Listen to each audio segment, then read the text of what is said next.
وزیر اعظم کی سعودی ولی عہد سے ملاقات، مکمل یکجہتی اور بھرپور حمایت کا اعادہ۔ وزیر اعظم محمد شہباز شریف کی مملکت سعودی عرب کے ولی عہد اور وزیر اعظم شہزادہ محمد بن سلمان بن عبدالعزیز آل سعود سے ملاقات کے موقع پر نائب وزیر اعظم اور وزیر خارجہ سینیٹر محمد اسحاق ڈار اور چیف آف آرمی اسٹاف اور chief of defence forces field marshal Syed Asim Munir بھی موجود تھے۔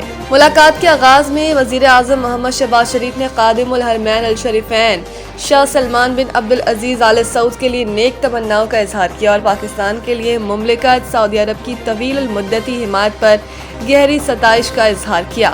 وزیر اعظم نے ان ازمائشی حالات میں مملکت سعودی عرب کے ساتھ پاکستان کی مکمل یکجہتی اور بھرپور حمایت کا اعادہ کیا۔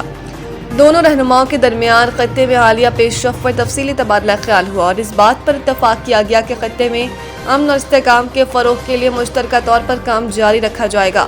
وزیر اعظم نے سعودی ولی عہد کو یقین دلایا کہ پاکستان ہمیشہ مملکت سعودی عرب کے ساتھ مضبوطی سے کھڑا رہے گا اور خطے میں امن کے مشترکہ مقصد کے حصول کے لیے ہر ممکن کوشش جاری رکھے گا۔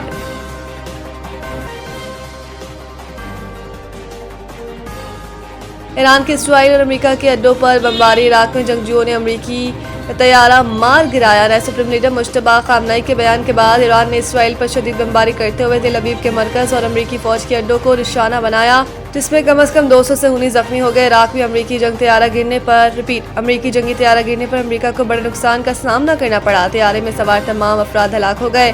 غیر ملکی میڈیا کے مطابق ایرانی حملوں کے بعد اسرائیل کے بن گوریان ایئرپورٹ پر افراتفری مچ گئی۔ افراتفری کے دوران ایئرپورٹ پر موجود افراد نے کاؤنٹر پر کھڑے عملے سے ہاتھا پائی کی اور چیزیں پھینکی۔ جواب میں عملے نے بھی چیزیں پھینکنا شروع کر دی۔ سعودی وزارت دفاع کے ترجمان کے مطابق ڈرون وسطی اور مشرقی علاقوں، ریاض کے مغرب اور الخرج میں تباہ کیے گئے۔ سعودی حکام کے مطابق مختلف حملوں کی لہر میں اب تک مجموعی طور پر 22 ڈرون تباہ کیے جا چکے ہیں۔ اس سے قبل وزارت دفاع نے 14 ڈرون مار گرانے کی اطلاع دی تھی۔ ایران نے امریکہ کے طیارہ بردار ابراہیم لنکن پر بھی میزائلوں سے حملہ کر دیا۔ پاسداران انقلاب کا کہنا ہے کہ میزائل حملوں سے ایئرکرافٹ کیریئر ابراہیم لنکن کو نقصان پہنچا ہے۔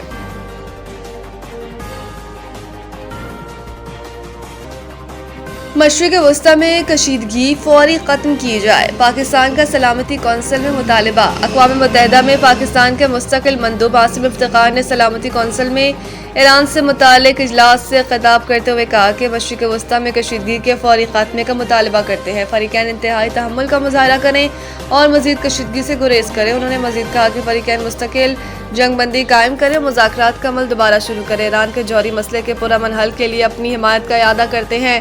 ایرانی جوہری پروگرام پر سفارتکاری کے تعطل نے معاملے کو مزید پیچیدہ بنا دیا۔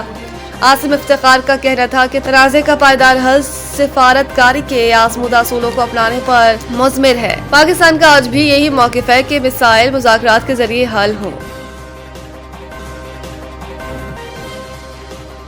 سندھ حکومت کا نئے گورنر کا خیر مقدم بھرپور تعاون کی یقین دہانی۔ سینئر صوبائی وزیر شرجیل میمن نے میڈیا سے گفتگو میں کہا کہ نئے گورنر کو ویلکم کرتے ہیں۔ سندھ حکومت نئے گورنر سے تعاون کرے گی۔ نئے آنے والے گورنر آئین کے مطابق اپنا کردار ادا کریں گے۔ پچھلے گورنر سے بھی تعاون کیا تھا۔ شرجیل میمن نے کہا کہ وزیر اعظم کی صوابدید ہے کہ جسے چاہے گورنر لگائیں، ہمارا کسی سے کوئی سیاسی جھگڑا نہیں، وہ دن دور نہیں جب کراچی پھر خطے کا معاشی ہب بنے گا۔ انہوں نے مزید کہا کہ کراچی میں ٹرانسپورٹ کے شعبے میں بھی کام ہو رہا ہے۔ کراچی میں اسٹریٹ کرائم کافی کم ہوئے۔ اس وقت سندھ میں ایک بھی مغوی نہیں، کچے میں ڈاکو مارے گئے یا انہوں نے سرنڈر کر دیا۔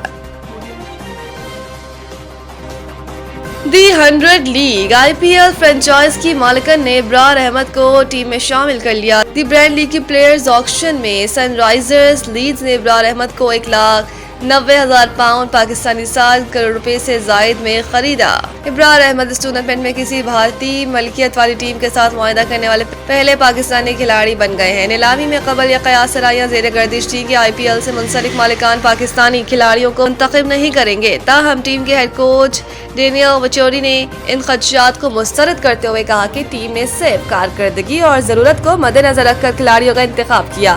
انہوں نے بتایا کہ ابتدائی طور پر انگلینڈ کے لیگ اسپنر عادل رشید کو حاصل کرنے کی کوشش کی گئی، لیکن ناکامی کے بعد غیر ملکی اسپنرز کی تلاش شروع کر دی گئی۔ ڈینیل ویٹوری کے مطابق اس فہرست میں بنگلہ دیش کے رشاد حسین اور پاکستان عثمان طارق بھی شامل تھے، تاہم بالآخر ابرار احمد کو منتخب کیا گیا۔